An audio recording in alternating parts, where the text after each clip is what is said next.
Kedengaran? Ya, oke. Ya. Hari ini kita baru saja masuk di bulan yang baru, nggak terasa. Bulan Februari ya, di minggu pertama. Nah, di minggu pertama setiap kita mungkin sadar apa enggak, minggu depan kita akan merayakan beberapa hari-hari penting gitu ya untuk orang Hong Kong, yaitu Chinese New Year. Ya mungkin saudara sedang sibuk-sibuk mempersiapkan diri untuk Chinese New Year. Dan satu lagi minggu depan pas ya kita akan merayakan orang-orang dunia, bukan kita ya, akan merayakan yang disebut Valentine's Day ya. Ada yang tahu apa itu Valentine's Day? Ada yang tidak tahu? Ya, Valentine's Day itu adalah hari cinta kasih di mana ya itu bukan bagian kita ya. Tapi hari ini saya mau berbicara tentang bulan ini adalah bulan cinta kasih. Dan hari ini saya mau kita merayakan cinta kasih Tuhan. Karena cinta kasih Tuhan itu melebihi apa ya, cinta kasih dunia. Bahkan mungkin orang-orang yang saudara menganggap mencintai saudara, itu cinta mereka nggak sempurna. Ya, kita akan merayakan Hari Cinta Kasih Tuhan. Yang hari ini saya mau beri judul khotbah saya, firman yang akan saya sharingkan di Malaki ya, Malaki. Nah, mungkin saudara juga akan hanya mengingat Malaki itu hanya berbicara tentang persembahan karena kita sering mendengar cuma Malaki terus yang kita baca waktu persembahan ya. Tapi Malaki itu bukan hanya berbicara tentang persembahan, itu hanya salah satu yang Tuhan mau umat Israel itu berubah ya. Tapi sebenarnya Malaki itu berbicara lebih banyak tentang kasih Tuhan ya, kasih Tuhan yang makanya saya beri judul sebuah kasih yang tidak pernah menyerah ya. Mungkin kalau sebagai manusia kita pernah mengasihi seseorang, tetapi saat orang-orang tersebut sudah melampaui kasih kita, ataupun kita dikasih siapapun, melampaui kemampuan kita, kita akan menyerah. Tetapi kasih Tuhan itu tidak menyerah, ya. Dan kita akan belajar hari ini di mana Malaki ya, Malaki itu di mana kita akan melihat bahwa Tuhan kita Tuhan yang sangat-sangat setia, dan itu adalah karakter Dia. Dan sebagai murid-murid Tuhan, sebagai anak-anak Tuhan, seharusnya kita juga mempunyai karakter itu. Karena orang-orang yang berintegritas harusnya juga orang-orang yang setia. Ya, juga bagian dari integritas itu. Ya, Malaki itu sebenarnya di dalam penelitian, Malaki itu bukan nama ya, bukan nama seorang nabi atau apa, tapi Malaki itu lebih berbicara tentang my messenger gitu ya, pembawa beritaku. Jadi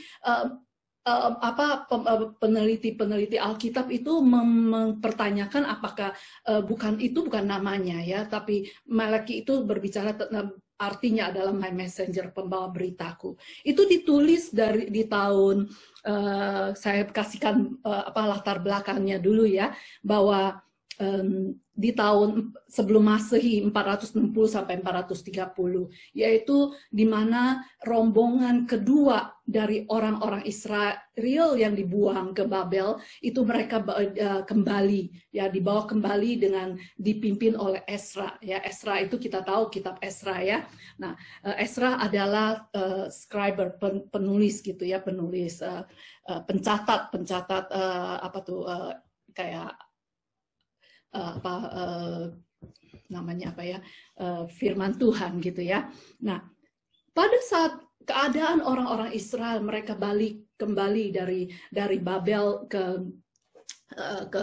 dari pembuangan itu, kita ingat mereka itu dalam keadaan yang seperti mungkin kita hari-hari ini, yaitu di mana mereka merasakan ketidakpastian dalam keuangan, ya, dalam masa depan mereka, bagaimana mereka pulang, apa yang mereka kerjakan, apa ada pekerjaan, ada pemasukan dan segala macam, dan mereka juga membawa satu keraguan akan Tuhan, ya, mereka makanya nanti kita akan belajar mereka meragukan Tuhan gitu. ya, meragukan keberadaan Tuhan, meragukan kasih-Nya Tuhan, dan juga mereka juga dipenuhi dengan kekecewaan pribadi mereka. Ya, mereka tumpuk-tumpuk sehingga membuat mereka pahit, tawar hati. Ya, mungkin juga yang akan hari-hari ini mungkin kita sedang alami. Ya, nah. Sebenarnya kitab Malaki secara keseluruhan itu adalah Tuhan mau menunjukkan kepada orang Israel, kepada umatnya, Tuhan menunjukkan kepada mereka bagaimana hati mereka sudah berubah. Satu, mengenai korban. Ya, mungkin saudara nanti bisa catat dan lihat nanti di Alkitab saudara ya, yaitu mengenai korban itu ada di pasal 1 ayat 6 sampai 14. Juga mengenai jabatan para imam, ya, para imam yang seharusnya memberitakan kebenaran, kehidupan, tetapi mereka melenceng ya dari jabatan mereka ya, karena ya yang tadi saya ngomong, karena mereka pulang dengan segala ketidakpastian, kekecewaan, dan keraguan terhadap Tuhan ya, timbun, akhirnya terjadilah begitu ya, dan juga ketidaksetiaan mereka yang Tuhan celah ya. Nah, Tuhan kita adalah Tuhan yang setia, dan Dia sangat tidak suka, bahkan Dia benci ketidaksetiaan. Ya, Dia membenci ketidaksetiaan orang Israel dengan bagaimana? Dengan mereka menikahi wanita-wanita yang menyembah ilah-ilah lain. Kedua adalah mereka tidak setia terhadap istri masa muda mereka. Ya, di sini kita melihat kesetiaan Tuhan. Dia merindukan umatnya juga memelihara kelanggengan keluarga ya. Kesetiaan Dia sangat ini kan. Keempat adalah baru persembahan yang seringkali kita relate, kita hubungkan Malaki itu dengan persembahan. Sepertinya itu hanya sebagian dari apa yang Tuhan celah. Dan kelima adalah bicara mereka yang kurang ajar ya, yang mereka katakan di pasal 3 ayat 13, mungkin saya akan bacakan ayat 13 sampai 14 yang hari-hari ini saya sangat rasanya ya relate kepada setiap kita, bahwa Tuhan berkata, bicaramu kurang ajar tentang aku, firman Tuhan, tetapi kamu berkata, apakah kami bicarakan di antara kami tentang engkau? Ya, mereka nggak tahu, nggak merasa bersalah gitu ya. Kamu berkata adalah sia-sia beribadah kepada Allah. Apakah untungnya kita memelihara apa yang harus dilakukan terhadapnya dan berjalan dengan pakaian berkabung di hadapan Tuhan semesta alam? Ya, Tuhan mencela mereka dengan 5 hal ini sebenarnya di Malaki itu. Dan saya sungguh luar biasa, dan kita masuk ke dalam poin yang saya mau ngomongkan adalah tentang sebuah kasih yang tidak pernah menyerah. Kenapa Tuhan mencela mereka? Karena Dia merindukan umat Israel untuk kembali kepada Dia. Dia bukan mencela hanya mengatakan, oh karena kamu nggak beri persembahan makanya kutuk terhadap kamu, karena kamu berbicara kurang ajar terhadap aku maka aku membuang kamu. Tidak ya, biarlah kita mengerti bahwa kitab Malaki ini ditulis karena Tuhan begitu mengasihi umat Israel. Dia merindukan mereka kembali kepada Dia. Ya, nah di pasal pertama Malaki 1 ya, ayat 2a dikatakan, aku mengasihi kamu. Kapan terakhir saudara mendengar seorang berkata, aku mengasihi kamu? Ya, di terjemahan yang firman Allah yang hidup dikatakan, aku telah mengasihi kamu dengan sangat. Ya, aku telah mengasihi kamu dengan sangat. Di bulan cinta kasih ini, ya, mungkin saudara mempunyai seseorang yang mengasihi saudara. Tetapi satu luar biasa, ini ayat pasal kitab Malaki ini dimulai dengan aku mengasihi engkau dengan sangat. Ya. Pada saat saudara mendengar aku mengasihi engkau, ya, Apa yang terpikir dalam pikiranmu? Pada saat engkau mendengar Tuhan berkata, aku mengasihi engkau. Kapan terakhir saudara mendengar baik siapapun mengatakan kepada saudara, aku sangat mengasihi engkau? Bagaimana dengan hatimu? Respon emosi apa yang ada pada saat engkau mendengar pernyataan ini? Aku sangat mengasihi engkau. Saya percaya setiap kita nggak ada yang menolak orang mengasihi kita, kan? Kita banyak kali kita melakukan hal-hal, tindakan-tindakan adalah untuk supaya orang mengasihi kita. Dan hari ini di Malaki, kitab ini dimulai dengan aku mengasihi Anda. Apa yang menjadi reaksimu? Saya percaya setiap kita akan terharu, ya, bahwa ada satu pribadi yang begitu sangat mengasihi kita. Dan saya mau kembali, kita mulai coba mengingat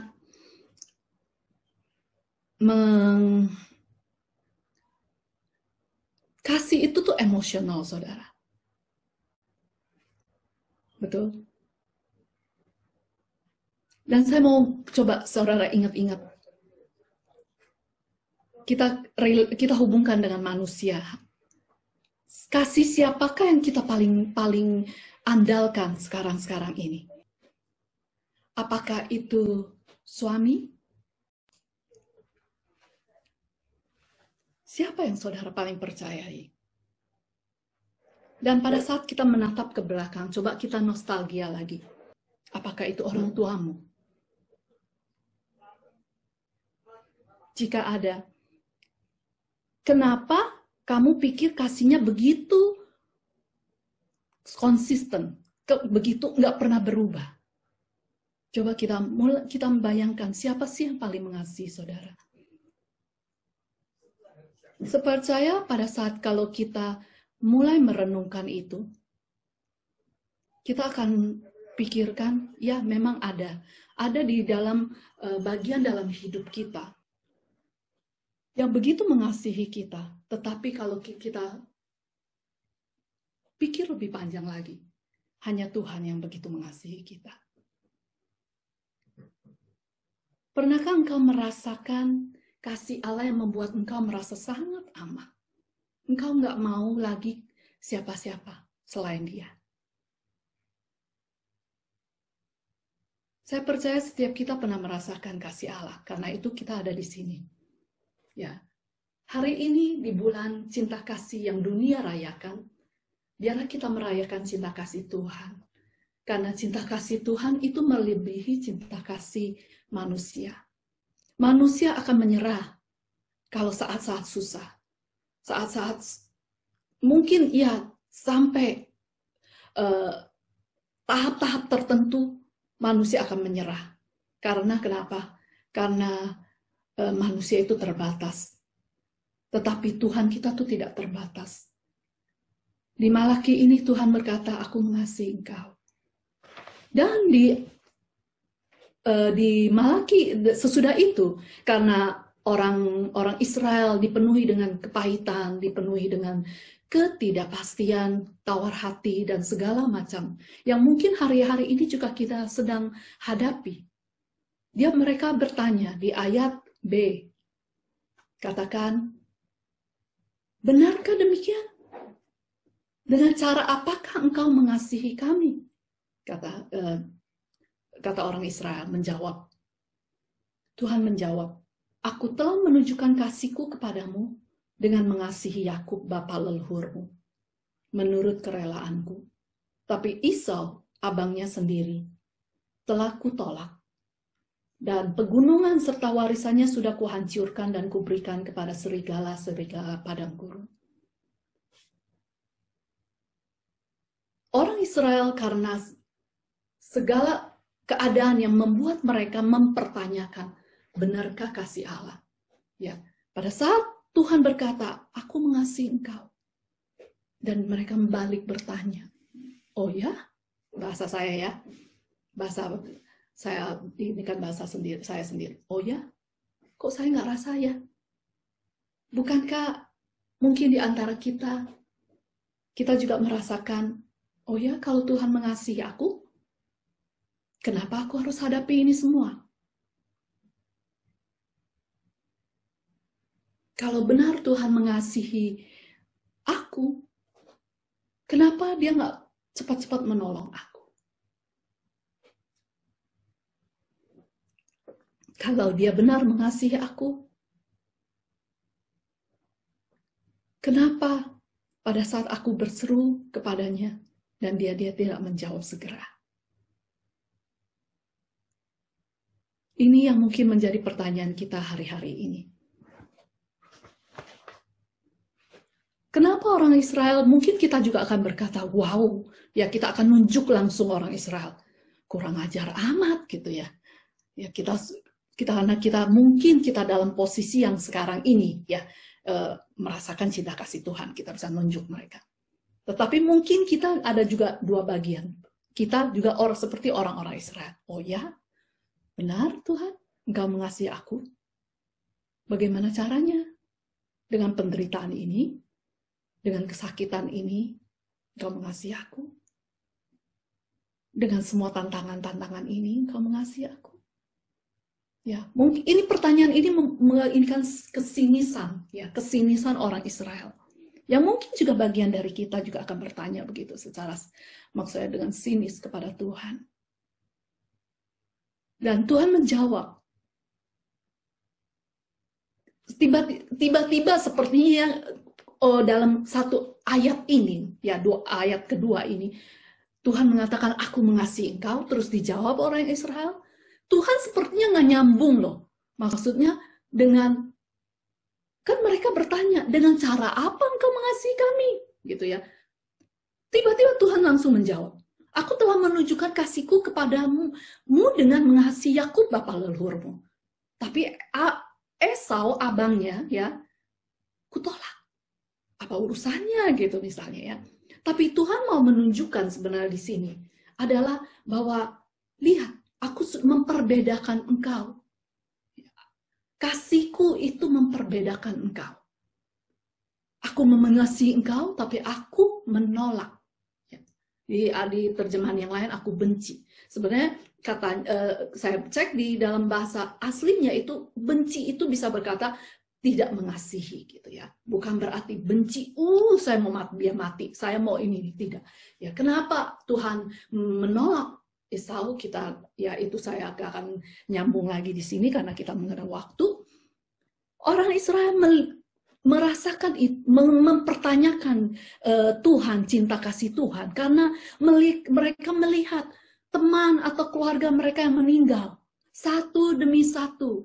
Ya, baik waktu peperangan, di pembuangan, maupun karena kelaparan, maupun apapun. Mungkin hari-hari ini kita juga melihat ya, teman kita, keluarga kita mungkin, ataupun saudara-saudara seiman, ataupun pemimpin, ataupun siapapun, mereka meninggal karena COVID ini. Ataupun karena apapun. Kita mungkin akan bertanya, Tuhan, mereka begitu mengasihi engkau, mereka melayani engkau, mereka melakukan bagimu ini. Kenapa itu terjadi? Kenapa orang baik sepertinya susah? Kenapa orang-orang yang kita hidup dalam firman malah begitu penuh dengan tantangan? Sehingga membuat orang Israel menjadi bertanya kepada Tuhan. Dan mungkin juga hari ini kita bertanya kepada Tuhan. Dan kita juga harus ingat, orang Israel dipermalukan secara bangsa. Mereka, harga diri mereka diinjak-injak. Mereka ditawan, dibawa ke dalam tawanan. Dan mereka diperlakukan, pasti saya percaya. Mereka diperlakukan dengan tidak adil. Mereka diperlakukan dengan tidak manusiawi di tempat pembuangan itu. Mungkin juga saudara sedang rasakan hari-hari ini. Dan saudara bertanya, benarkah Tuhan mengasihi aku?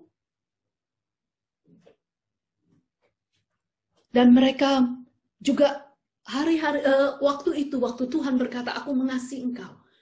Mereka juga saat dalam keadaan ekonomi yang terjepit. Ya, mungkin mereka sudah menguras tabungan mereka. Bahkan mereka mungkin sudah punya hutang.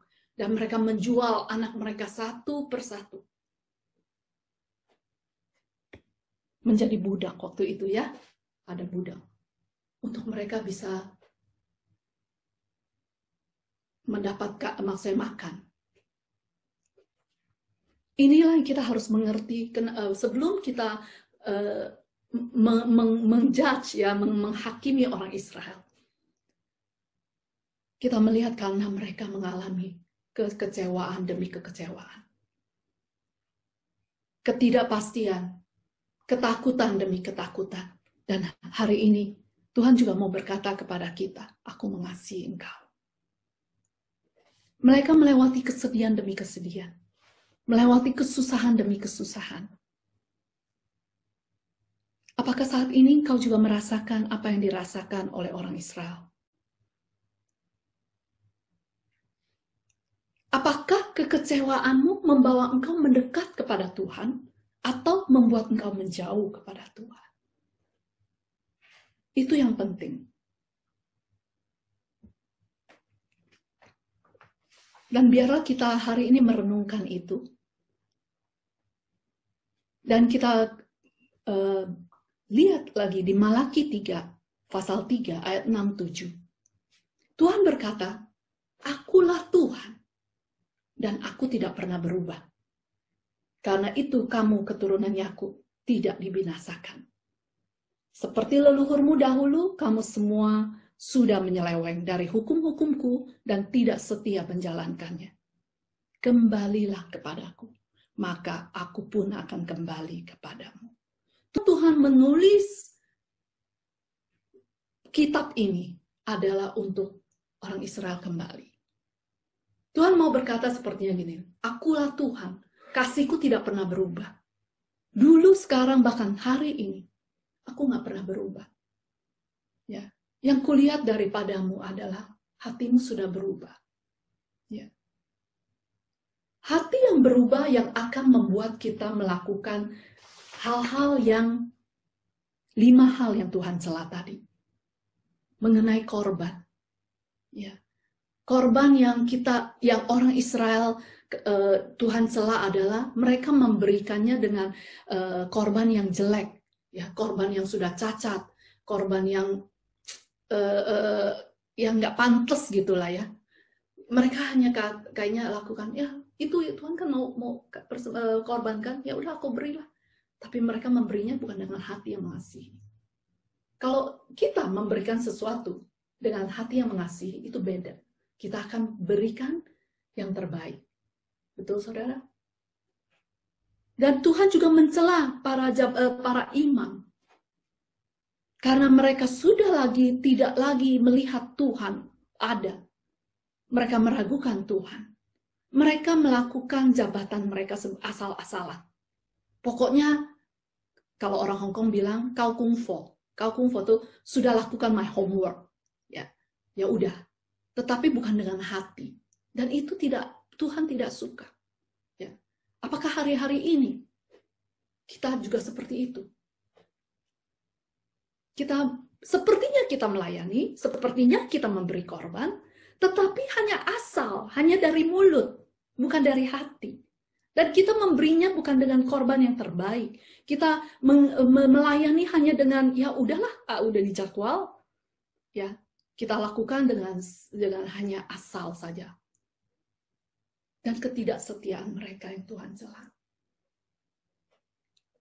Dan keempat adalah persembahan.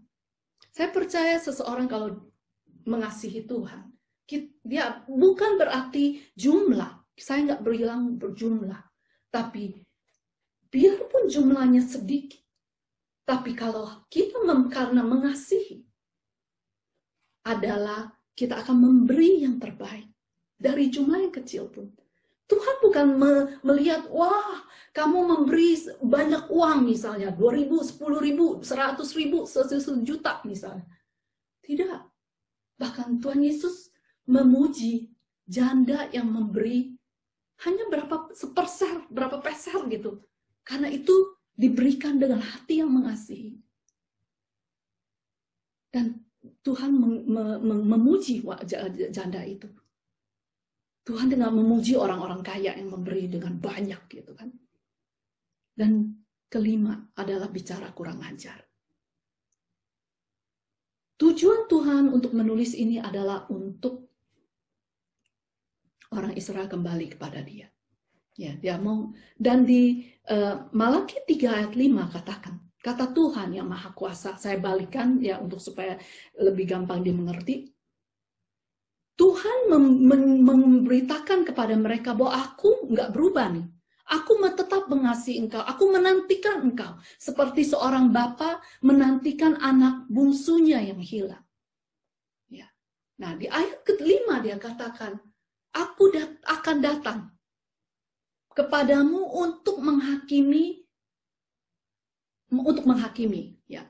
Aku akan segera menjadi saksi terhadap tukang-tukang sihir, orang-orang yang berzina, yang bersaksi dusta, yang membuat curang, yang memberi gaji kepada orang upahan, yang menindas para janda, yatim piatu, dan orang asing, terhadap semua orang yang tidak menghormati aku. Ya. Tuhan, kita tahu bahwa Tuhan kita, kapanpun kita nggak tahu kapan datangnya, tapi Dia akan datang. Dia akan datang sebagai hakim. Dan Dia tidak menginginkan setiap kita binasa. Dia menginginkan kita kembali. Dia terus menantikan bahwa kita mengerti bahwa apapun yang kita hadapi hari-hari ini, Dia bukan nggak peduli. Dia sangat peduli. Dia sangat-sangat peduli. Dan Dia nggak mau membuat kita lari dari Dia. Makanya hanya kasih Tuhan yang tidak pernah menyerah. Dia selalu memikirkan segala macam cara untuk membawa kita kembali. Amin, saudara. Jangan biarkan kesukaran, jangan biarkan penderitaan, jangan biarkan apapun tantangan dalam hidupmu membuat engkau menjauh dari Tuhan. Tapi biarlah kau mendekat. Dan di pasal ketiga ayat 17-18, kita lihat janji akan belas kasihan kepada mereka yang kembali. Ya, Tuhan juga sedang menantikan kita. Kalau hari-hari ini cinta kita mulai dingin, mulai suam-suam kuku, mari kita lihat apa janji Tuhan. Mereka akan menjadi permata-permata kesayanganku. Pada hari aku mengumpulkan orang-orang milikku. Demikianlah firman Tuhan semesta alam. Dan aku akan mengasihani mereka seperti seorang ayah mengasihani anaknya yang taat dan mengenal kewajiban. Maka kamu akan melihat perbedaan perlakuan Allah yang terhadap orang benar dan orang jahat, terhadap orang yang setia melayani Dia dan yang tidak. Ya, itu janji Tuhan bahwa dan ke ayat ke-18, waspadalah firman Tuhan semesta alam, karena akan datang hari penghakiman yang menyala-nyala seperti dapur api. Orang yang sombong dan yang jahat akan dibakar habis seperti jerami. Mereka semua akan dimusnahkan seperti pohon yang dibakar sampai ke akar-akarnya. Dan juga yang di pasal yang berikutnya, saya rasa saya salah quote ayat pasal berapa. Itu harusnya 4 ayat 1 ya. Tapi bagi kamu yang takut akan namaku, matahari kebenaran akan terbit dengan membawa kesembuhan pada sayap-sayapnya. Kamu akan keluar dengan bebas sambil melompat-lompat kegirangan seperti anak sapi yang dilepaskan dari kandungan. Ini harusnya pasal 4 ayat 1, sorry ya saudara. Ya, di sini katakan Tuhan menginginkan orang Israel untuk kembali. Dan dia berkata bahwa mungkin ya kita sedang menghadapi hal-hal yang tidak enak. Ya, mungkin kita sedang menghadapi hal-hal yang kita anggap, di mana Tuhan? Kalau Tuhan ada, kok saya begitu? Kok saya menghadapi ini? Kok Tuhan izinkan saya mengalaminya? Tapi Tuhan katakan di pasal 4 ayat 1, tapi bagi kamu yang takut akan namaku, yang tetap setia, matahari kebenaran akan terbit membawa kesembuhan. Ya, matahari kebenaran. Mungkin hari-hari ini engkau berkata, kalau Tuhan ada, dia akan membelaku. Kalau dia ada, dia akan nunjukkan kebenaranku. Tuhan katakan, yes, I will. Aku akan. Tunggu sebentar lagi, anakku. Tunggu sebentar lagi. Karena matahari kebenaran akan terbit dengan membawa kesembuhan pada sayap-sayapnya. Kamu akan keluar dengan bebas. Wow. Sambil melompat-lompat kegirangan seperti anak sapi yang dilepaskan dari kandungan. Dari kandangnya. Ya, hari ini saya cuma mau mempersiarkan ini kitab Malaki yang akan mengingatkan kasih Tuhan bahwa Dia sangat mengasihi saudara dan saya. Kalau engkau mempertanyakan kasih Tuhan, inilah jawabannya. Dia mengasihi saudara kemarin. Dia mengasihi saudara waktu saudara ketemu dengan Tuhan secara pribadi. Mungkin 10 tahun yang lalu, 20 tahun yang lalu. Dia juga mengasihi saudara hari ini. Bahkan dia sangat mengasihi saudara. Kasih Tuhan gak pernah berubah. Amin saudara. Biarlah kita mau tetap mengikuti Tuhan. Jangan biarkan tantangan. Jangan biarkan apapun yang membuat saudara memisahkan diri dari Tuhan. Saya mau membacakan kepada saudara Roma yang biasa mungkin sering kita baca tentang Roma 8 ayat 35 sampai 39. Saya mau bacakan, siapakah yang akan memisahkan kita dari kasih Kristus? Penindasankah? Kesesakankah? Penganiayaankah? Kelaparankah? Ketelanjangankah? Atau bahaya atau pedang? Seperti ada tertulis, oleh karena engkau kami ada dalam bahaya. Bahaya maut sepanjang hari. Kami telah dianggap sebagai domba-domba sembelihan. Tapi dalam semuanya itu, kita lebih daripada orang-orang yang menang. Oleh Dia yang telah mengasihi kita.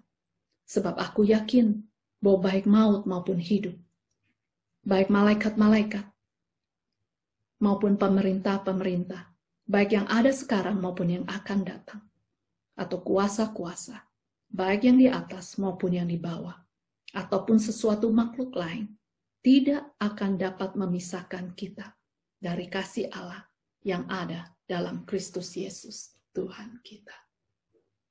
Biarlah firman hari ini mengingatkan kita akan kasih Allah. Kasih yang tidak pernah menyerah. Biarpun saudara memperlakukan Dia tidak seharusnya. Biarpun saudara mengatakan kata-kata yang tidak baik tentang Tuhan kita, Dia tetap menantikan saudara kembali dengan kasih yang tidak pernah berubah. Seperti dulu Dia mengasihi saudara, sekarang Dia pun mengasihi saudara dengan sangat. Dia tidak pernah berubah. Amin, saudara. Mari kita berdoa. Oh, Rabba Shikara, Rabba Takara, Rabba Sekara.